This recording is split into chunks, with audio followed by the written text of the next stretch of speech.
Du côté de nos amis rhénans, hein, du côté de l'Allemagne, on le disait, il y avait de fortes chances que le DAX soit également baissier ce matin. Qu'est-ce qu'il indiquait, le DAX futur? Vous le regardez de près, je crois. Oui, oui, exactement. Je le regarde de près. Écoutez, ce qui se passe depuis quelques jours, là, c'est pas très très joli. Surtout quand on regarde le graphique actuel là de ce matin, voilà, la baisse qui continue. On voit que voilà, il y a de la fébrilité dans l'air due au contexte macroéconomique actuel, et je crains que cette fois cela puisse durer.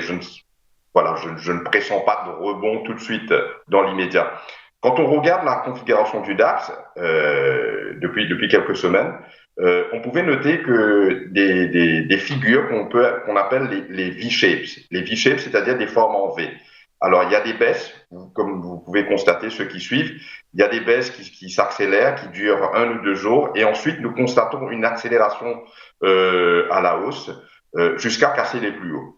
Ces mouvements étaient souvent initiés par des hedge funds, tels que, voilà, par exemple, Renaissance Technologies. Cette stratégie consistait à vendre, jusqu'à un certain seuil, et puis ensuite de racheter. Mais aujourd'hui, ce qui a changé, c'est l'environnement macro.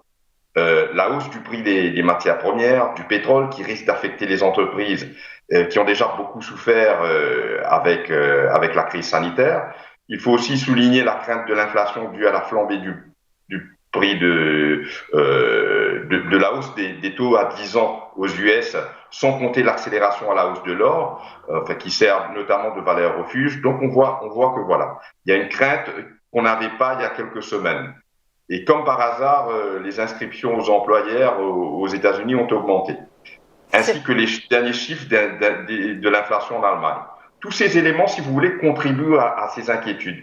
Et il y a quelques semaines encore, je le disais sur votre antenne, on pouvait presque acheter les yeux fermés sur les retracements avec la certitude que les prix allaient remonter.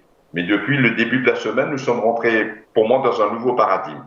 Alors techniquement, mon scénario jusqu'à présent était d'être acheteur, mais certes hyper prudent avec des stops très serrés.